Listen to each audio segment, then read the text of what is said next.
how many armies we have, how many famous we are, how many hundreds of thousands of friends we have on Facebook,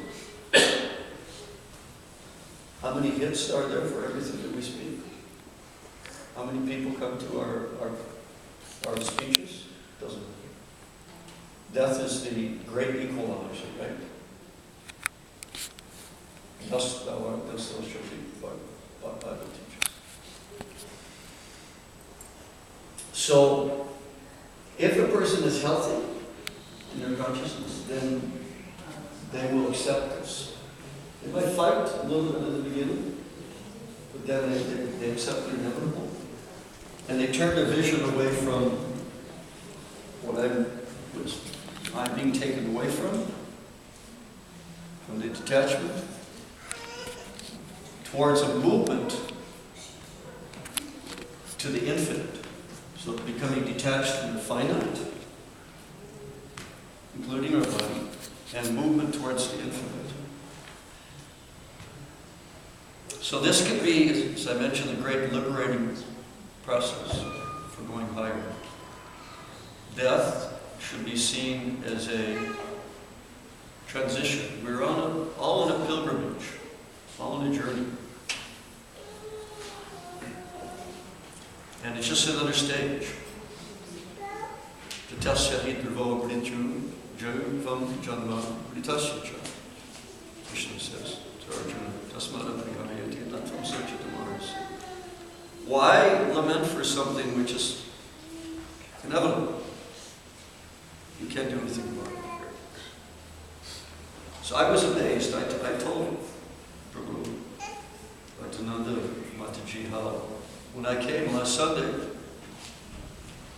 it was just the next day that Mataji left us. And I brought up in Canada in a Christian household. After a close relative dies, a friend, then there's so much mourning and lamentation, so much grieving, sadness. And the only happy part is when everybody can sit down, all the observances, ceremonies are performed after the funeral, and then they go back to the church and they have a big feast. And then people start smiling. But I was amazed how the atmosphere when I came last Sunday was so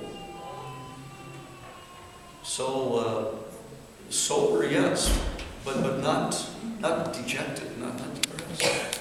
It was uplifting, as if some great event had occurred, of a real feeling of lightness and freedom. You see?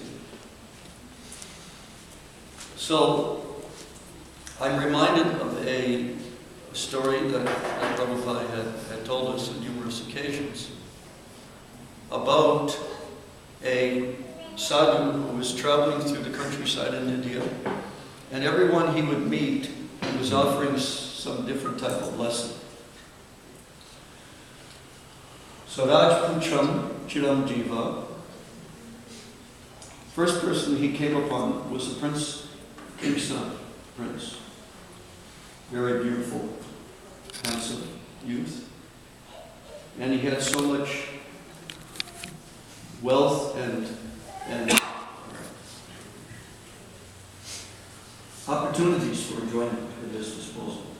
So he said, Chiram Jiva, may you live forever.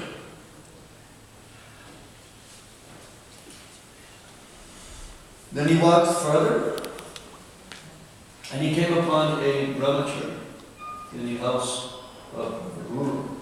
And he's performing great tapasya, great austerity.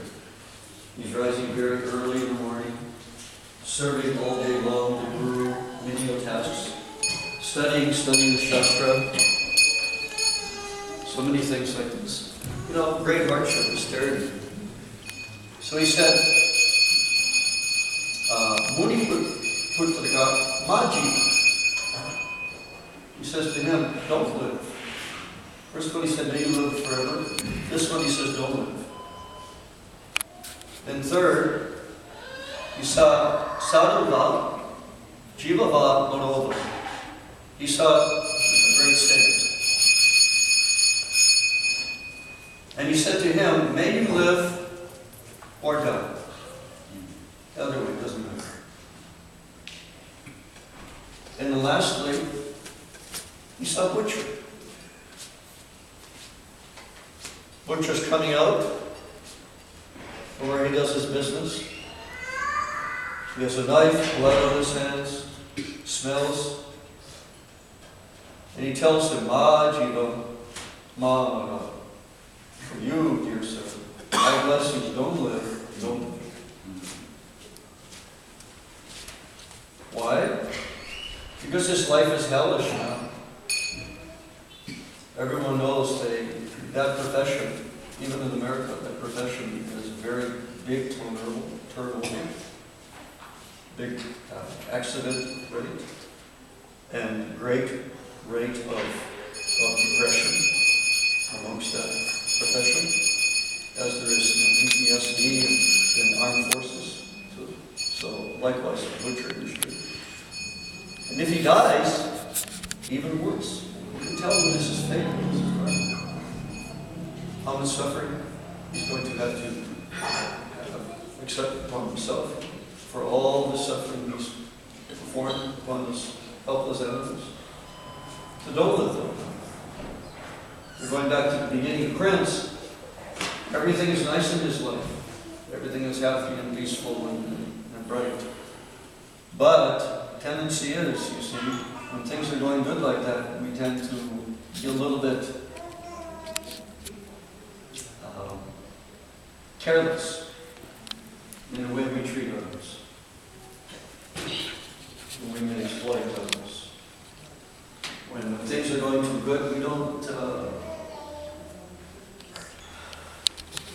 it's hard for us to be empathetic and to consider others as well.